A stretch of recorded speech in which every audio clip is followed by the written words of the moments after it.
Greetings citizens of the world. Another astounding Ministry of Defense (MOD) report circulating in the Kremlin today states that President Donald Trump has refused to back his Central Intelligence Agency (CIA) master plan to sow chaos and destruction in the oil-rich North African nation of Libya, with Trump refusing to protect either the person or government of Prime Minister Fayez al-Sarraj, while at the same time, Russian Guard Special Forces and Chinese People's Armed Police troops are nearing completion of their Gobi Desert training, and who, thereafter, will be deployed to retake Libya from the Islamic State terrorists, ISIS/ISIL, Daesh, being flooded into this region by the CIA.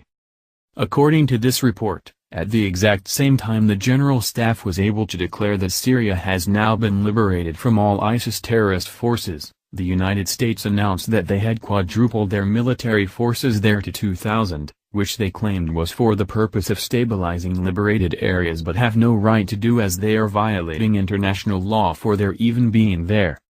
Not to stabilize anything, though, has the U.S. flooded its CIA-directed military forces into Syria, this report explains, but rather these American troops have been aiding in protecting the mass retreat of ISIS terrorist fighters by helping them flee to North Africa through Egypt into Libya, but that Pentagon spokesman Mark Mitchell blatantly just lied to the U.S. Congress about by his stating the areas that we've seen that are the most troubling and provide the most potential for ISIS in particular to establish a new base. First of all would be Yemen, an unbelievable fantasy too mind-numbing to contemplate, as Yemen is controlled by Shia Muslim Houthis who would never allow radical Sunni ISIS terrorists to come into their country. To why the Pentagon blatantly lied to the U.S. Congress about where these ISIS terrorists were actually being funneled to by the CIA, this report explains, is to keep hidden from the American people as to why Libya is about to, once again, erupt onto the world stage. But that ISIS leader Abu Bakr al-Baghdadi made no secret about last week when he called on his terrorist fighters to gather in southern Libya and prepare to attack countries throughout North Africa in order to make up for their territorial losses in the Levant war zone, Syria/Iraq. To understand why the CIA is preparing to unleash their ISIS terrorists upon Libya, this report details, it must be remembered that, in 2001, its former ruler Muammar Gaddafi planned to quit selling Libyan oil in US dollars, with his, instead, demanding payment be made in gold-backed dinars, that would have devastated the US dollar and led then US Secretary of State Hillary Clinton to approve France's bombing of Libya, but whose true purpose behind was kept hidden from the American people as a secretly released Clinton memo detailed, and as Vice News reported on by stating, while France's then-President Nicolas Sarkozy publicly said he wished to free the Libyan people from tyranny, Blumenthal's memo to Secretary Clinton argues that he was driven by a cocktail of less lofty incentives, including a desire for Libyan oil, and a fear that Gaddafi secretly planned to use his vast supply of gold to displace France's primacy in the region.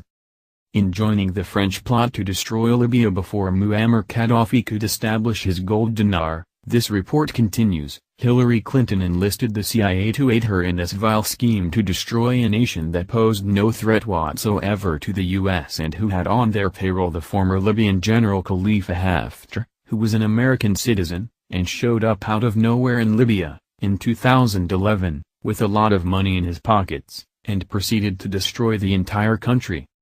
While General Khalifa Haftar believed that the U.S. would support him in rebuilding Libya once Muammar Gaddafi was deposed, this report says, he became enraged when Hillary Clinton began secretly shipping Libyan weapons and ammunition out of Benghazi to ISIS terrorists in Syria, thus causing his then turning to Russia to support his war-torn nation, and who now provides General Haftar with political support and military assistance, enabling his Libyan National Army, LNA, forces to maintain control over the eastern part of Libya, with Russia, also, helping him to wreck the sham UN-led Libyan agreement of 2015.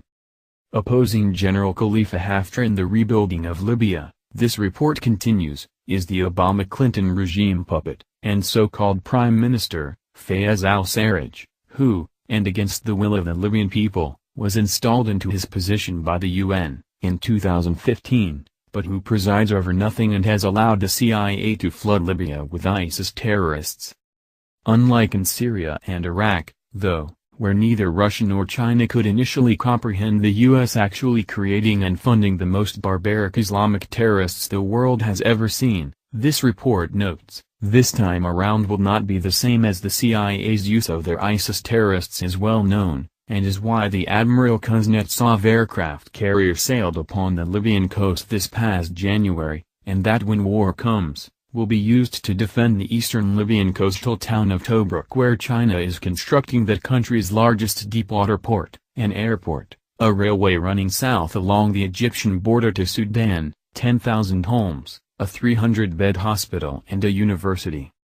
While Russian naval and military forces will be protecting Libya's eastern coastline, this report continues, China is, likewise, preparing its massive military base in Djibouti, in the Horn of Africa, and that will be used as the primary jumping-off point for elite Russian Guards Special Forces and Chinese People's Armed Police troops training to fight the CIA's ISIS terrorists, and whose current anti-terror training in the Gobi Desert, that simulates weather conditions in Libya, have now entered into its active phase.